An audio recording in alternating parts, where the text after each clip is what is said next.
Hey y'all, hey, and welcome to Tootie Talk Sense.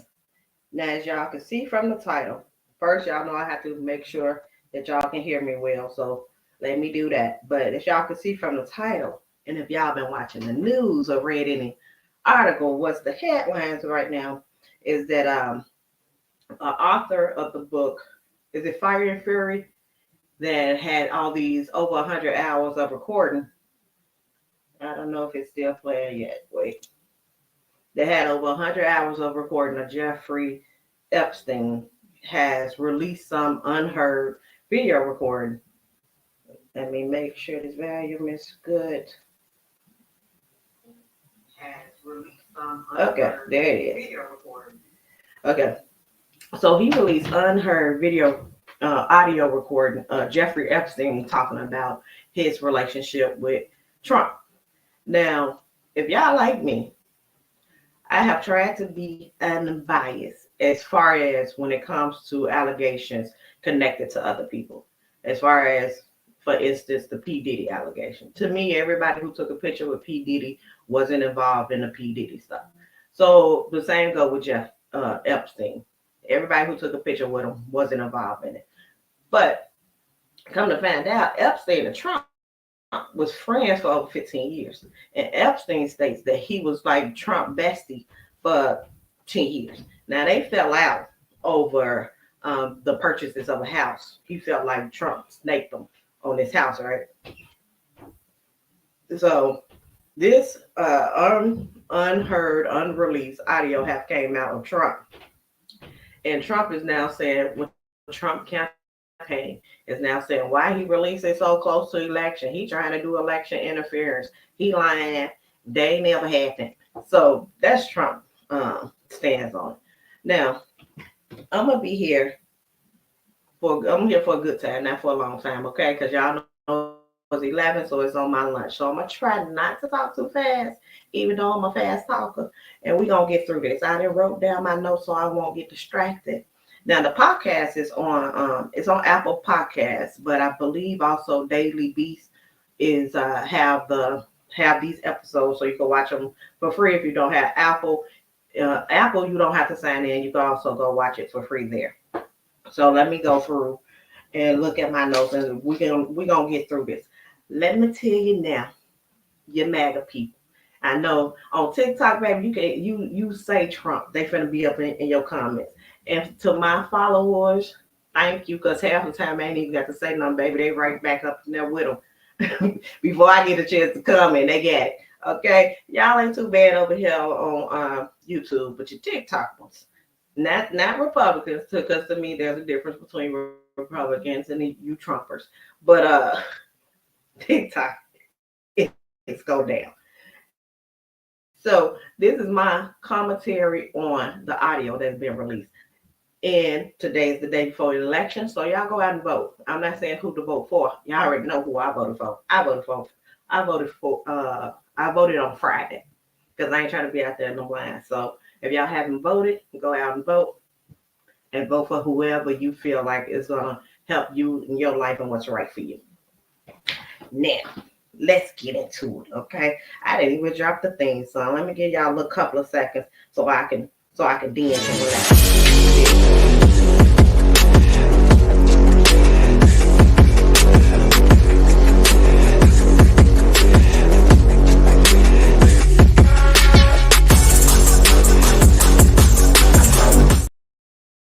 Okay, y'all know I can't play it all the way through because it's lunchtime, and hopefully I can get my big back self a sandwich before I got to go back to work if I can get through this in enough time. All right.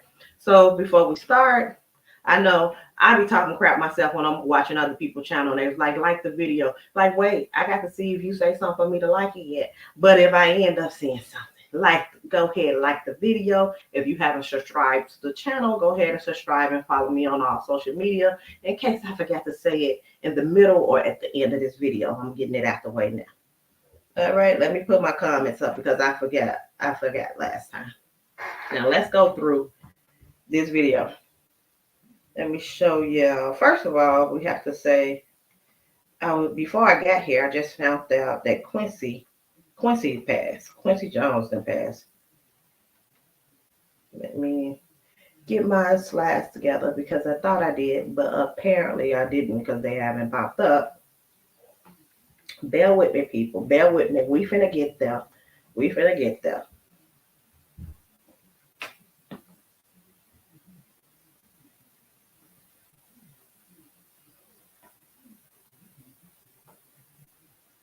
It still didn't come up. Okay. I'm gonna have to continue on without the slides because they are not coming up. Something is wrong with this.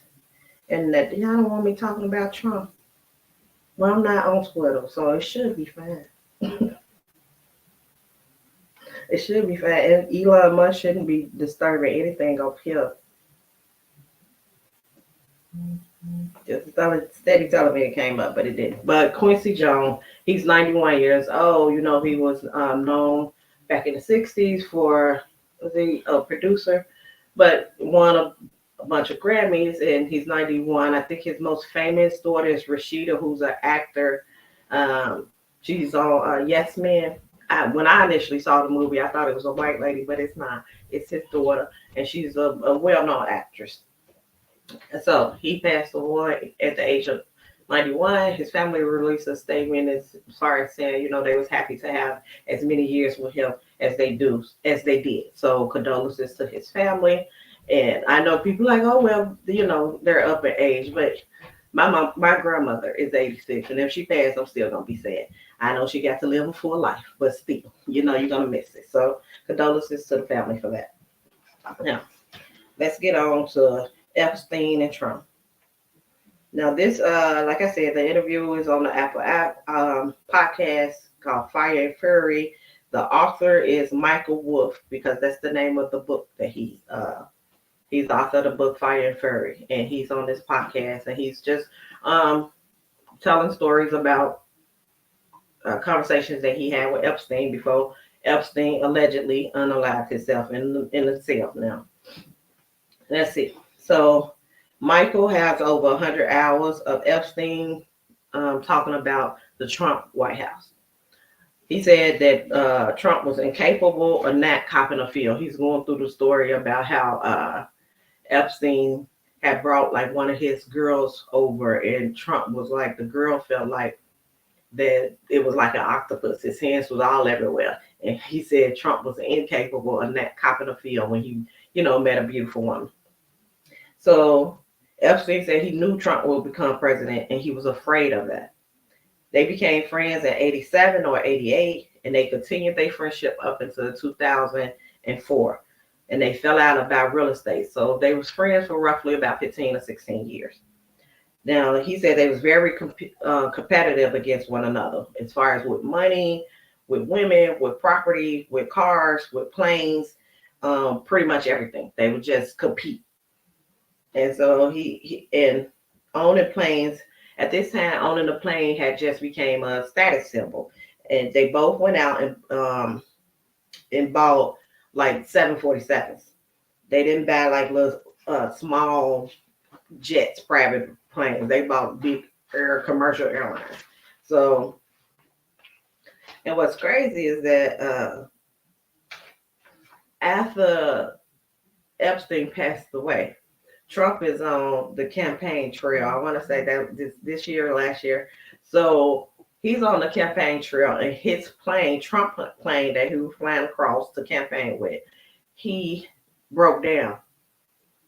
The plane that he ended up being on, that he spray painted Trump 2024 across, was Epstein's old plane, which is nuts because he brings up this story about the airplanes. Now, and to be fair, Trump people said that they did not know that was Epstein's old plane. The plane broke down. The people they went through to get another plane, you know, gave them that plane. Just so happened it was Epstein's plane. They didn't know. So he said the only reason why that is important is because Epstein said the only reason why this is important to me is that it ties into what Epstein said about the planes. So Epstein said that he believed part of Trump wanting to hang out with him is that Epstein had the bigger plane. At this point, Trump had financial issues. So at this point, when they go to buy their planes, Trump had financial issues. So Epstein had a better plane than Trump. And he said he had one time they on his plane, he have a girl with him. Epstein has a girl with him, and Trump's trying to make himself feel like make it up himself. You know what I'm saying? In front of Epstein girl, because I know y'all have seen the news clip that was Trump things to get other men girls or other men wives. That was like an ego boost for him, I guess.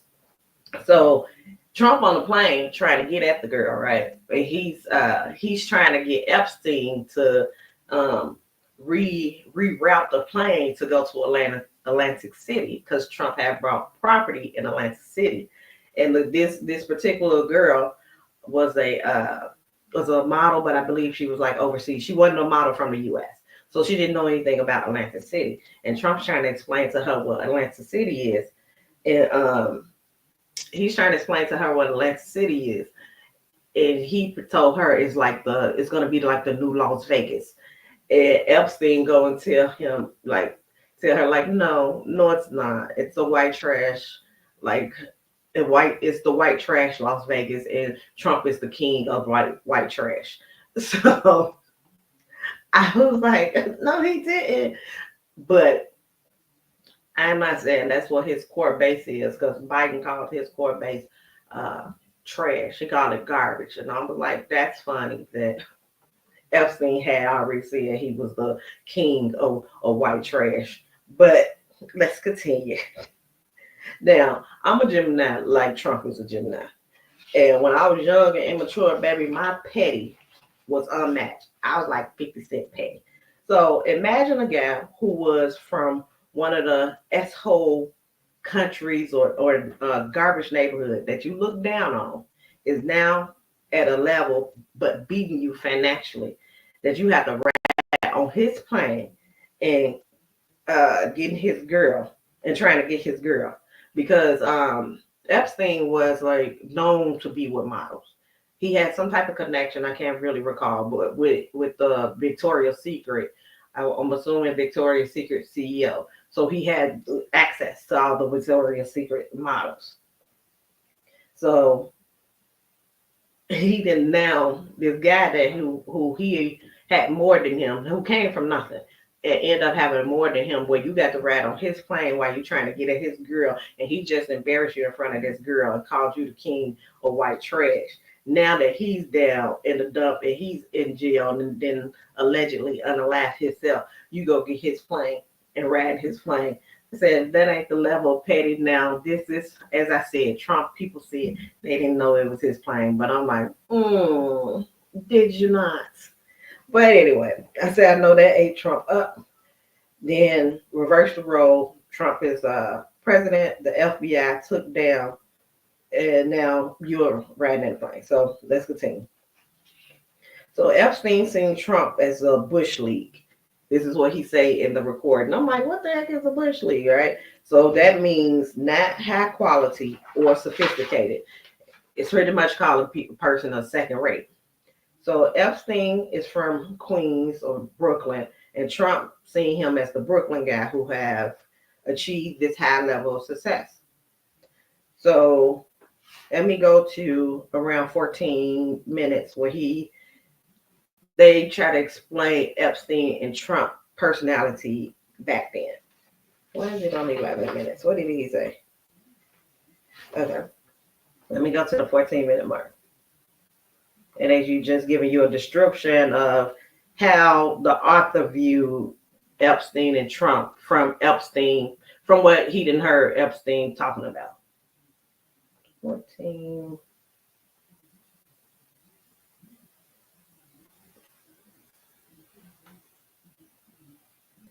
Let me see if I can share the screen with y'all because this is from the podcast.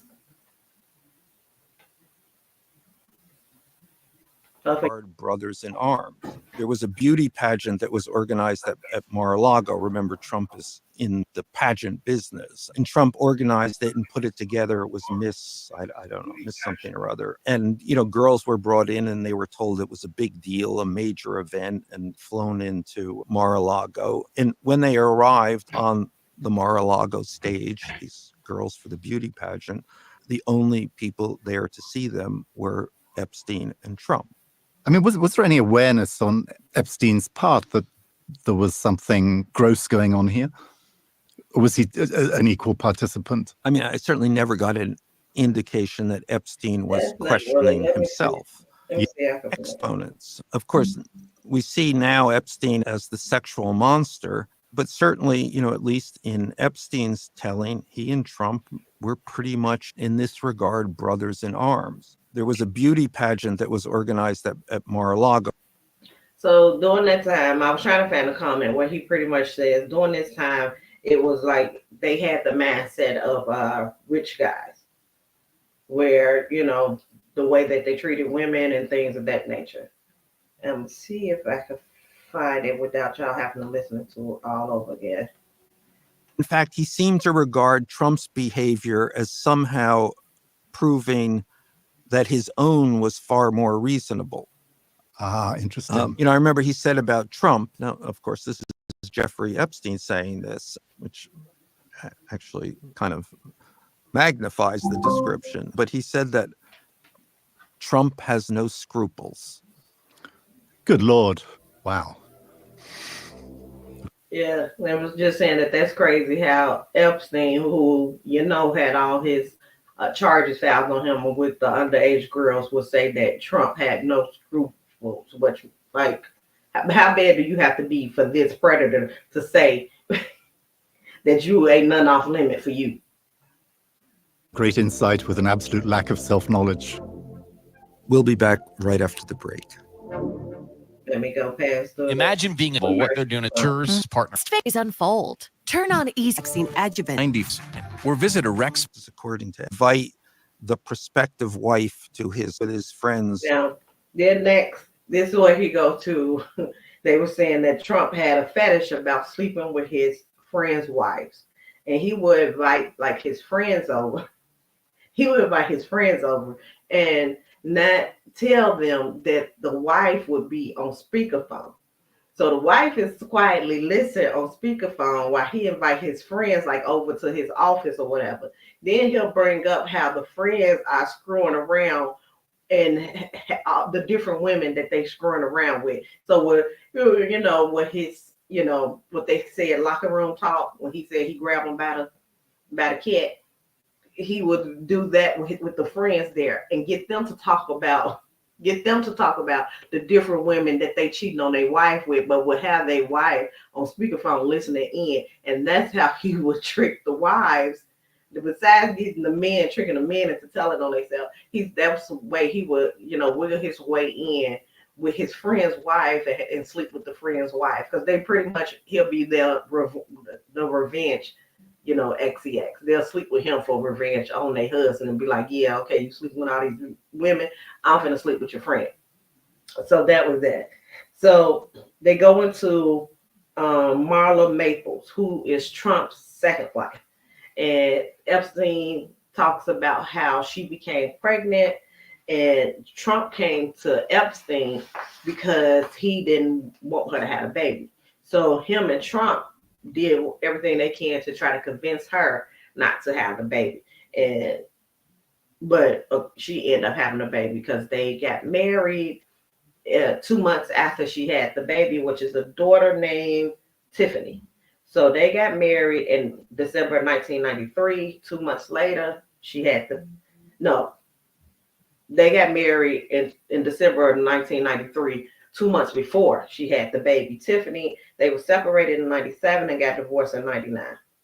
Now, Epstein continued on. He goes and said Trump had no money. He had the illusion that he had money. It's pretty much like a scheme that he would I know before in articles published before, he inflated his assets to the banks in order to get on this Fortune 500 magazines, and then that opened the door for banks to give him more money to he inflated his wealth, or the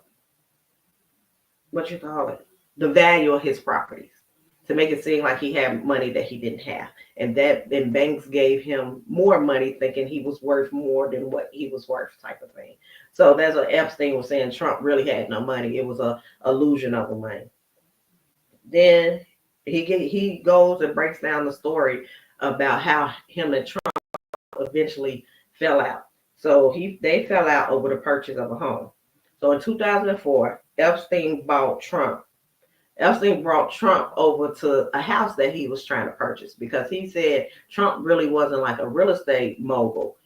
Trump pretty much, he was good at like contracting and stuff like that, like contract work. Like, I guess like looking at a house and saying, if you change this and do that, then the value will go up. He said contract work is what he said. So he said he brought Trump over to this house he was finna buy because he wanted to get Trump's opinion on either installing a pool or something with a pool there.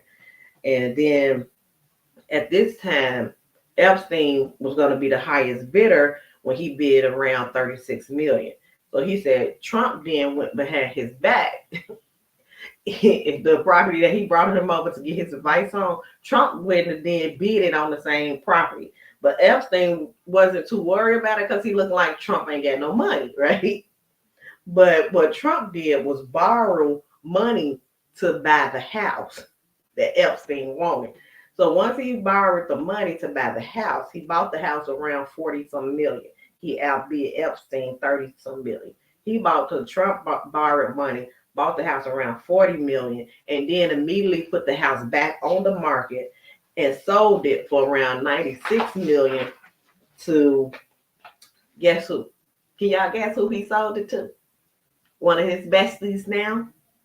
Not North Korea bestie, but yeah, Putin. He sold it to one of Putin's friends for 96 million. So then if you borrowed the money, you done made what? That's 50% that you done made in profit. So now he able to pay back the people who didn't borrow the money for it and keep the profits. That's because Epstein was like, I think Epstein was more like, where do you get this money from? Because I know he ain't got no money. So Epstein saying that's how he got the money, y'all. Let me see if y'all can still hear me. Okay, yes. Now, at this point, Epstein pissed, right? So he started to threaten to sue Trump. And then Epstein alleged that's when all his trouble with the underage girls started happening. And Epstein said he believed that it was Trump that dropped the dime on him.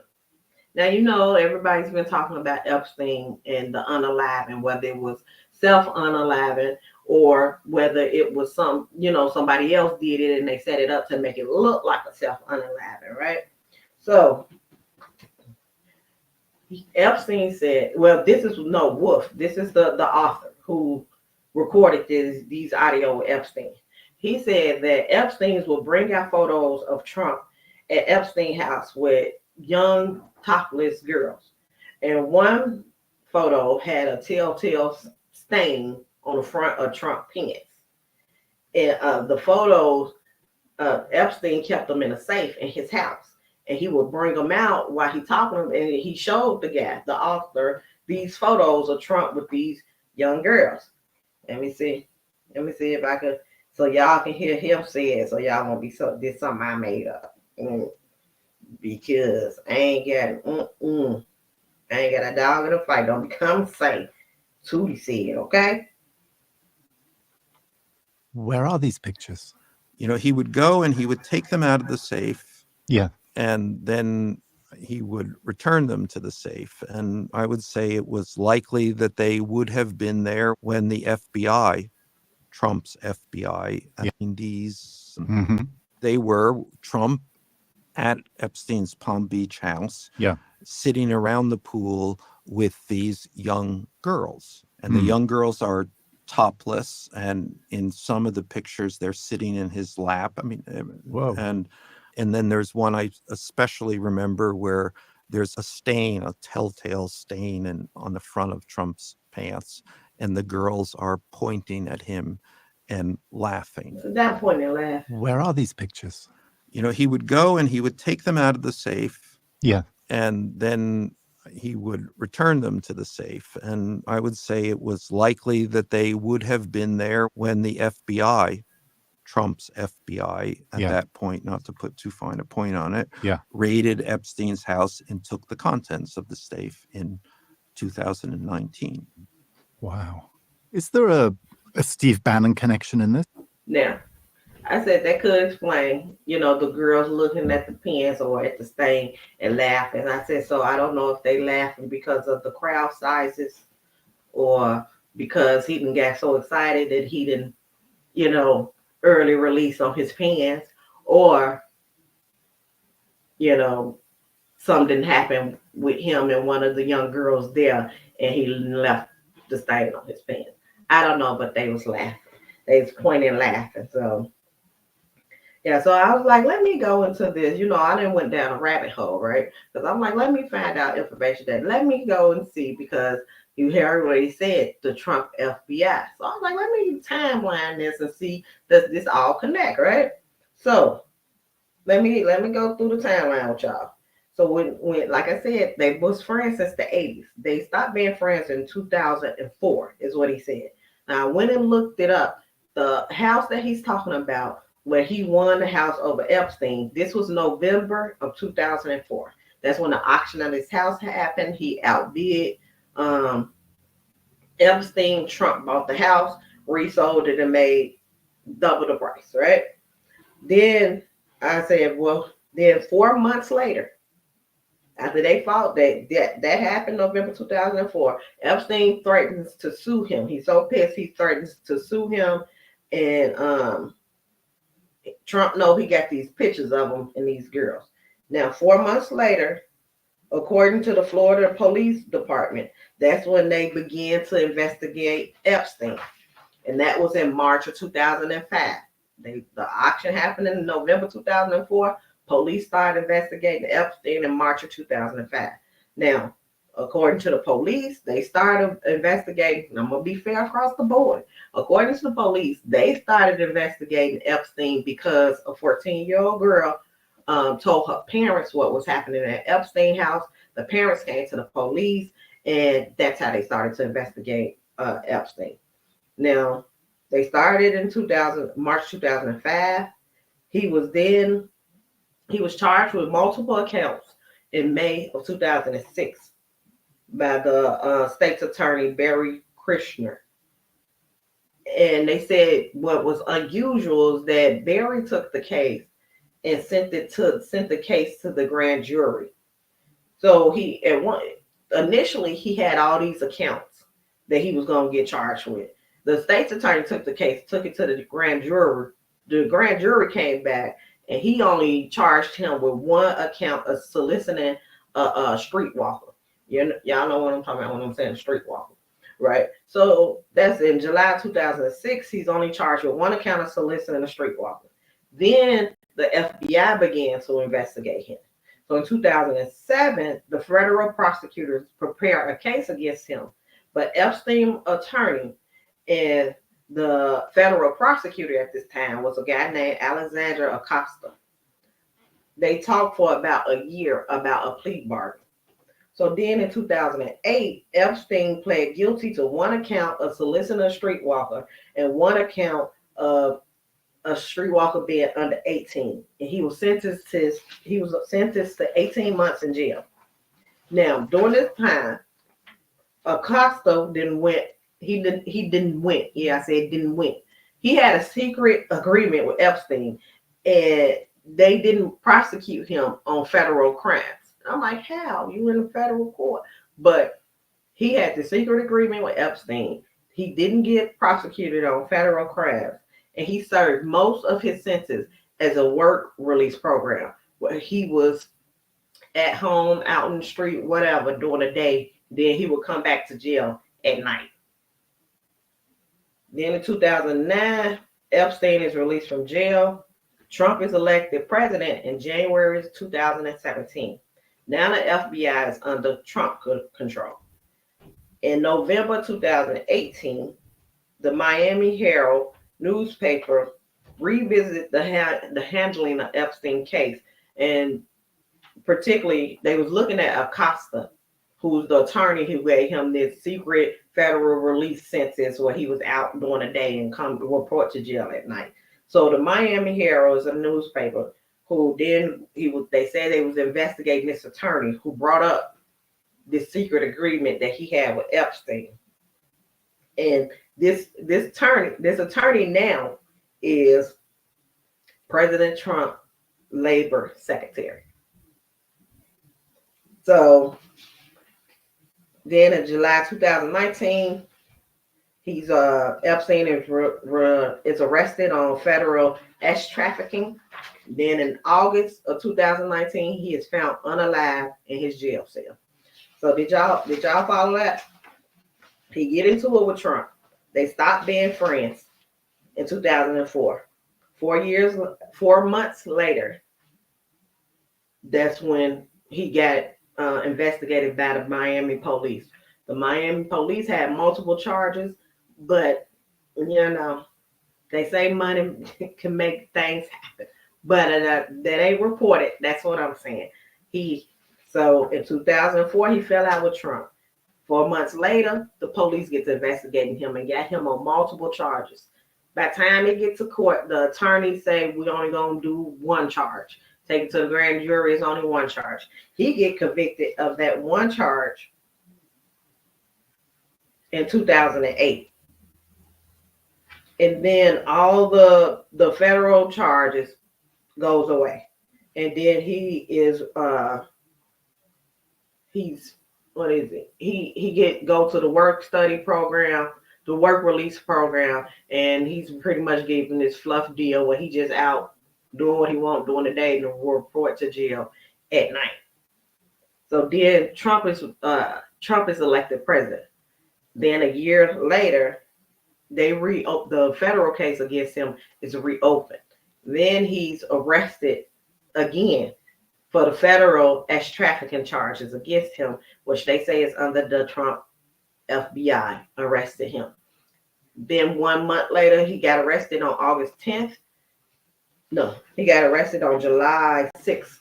August 10th is when he found unalive in his cell. So then they asked the guy, do he think Epstein if Epstein unalived himself or if somebody else did it? And then his answer was pretty much he don't see either one, a way for either one of them being possible. So he don't know what happened. He said he don't see Epstein unaliving himself.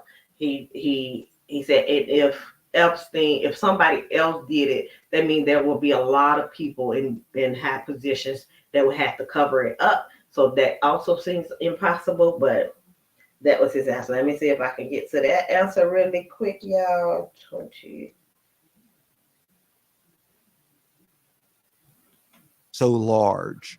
Yeah, that's right. Unless you have the smoking gun. Yes. And so anecdotal evidence, even a pile-on of it, which yeah, I think we're offering here, is something that large media outlets stay away from. I mean, do you think Epstein committed suicide in jail or was he murdered? I mean, I was always startled by how afraid he seemed about Trump. And I've spoken to several other people who knew Epstein well, and they make the same point and wondering what that's about. And I know that Epstein would emphasize how he believed Trump was capable of doing anything.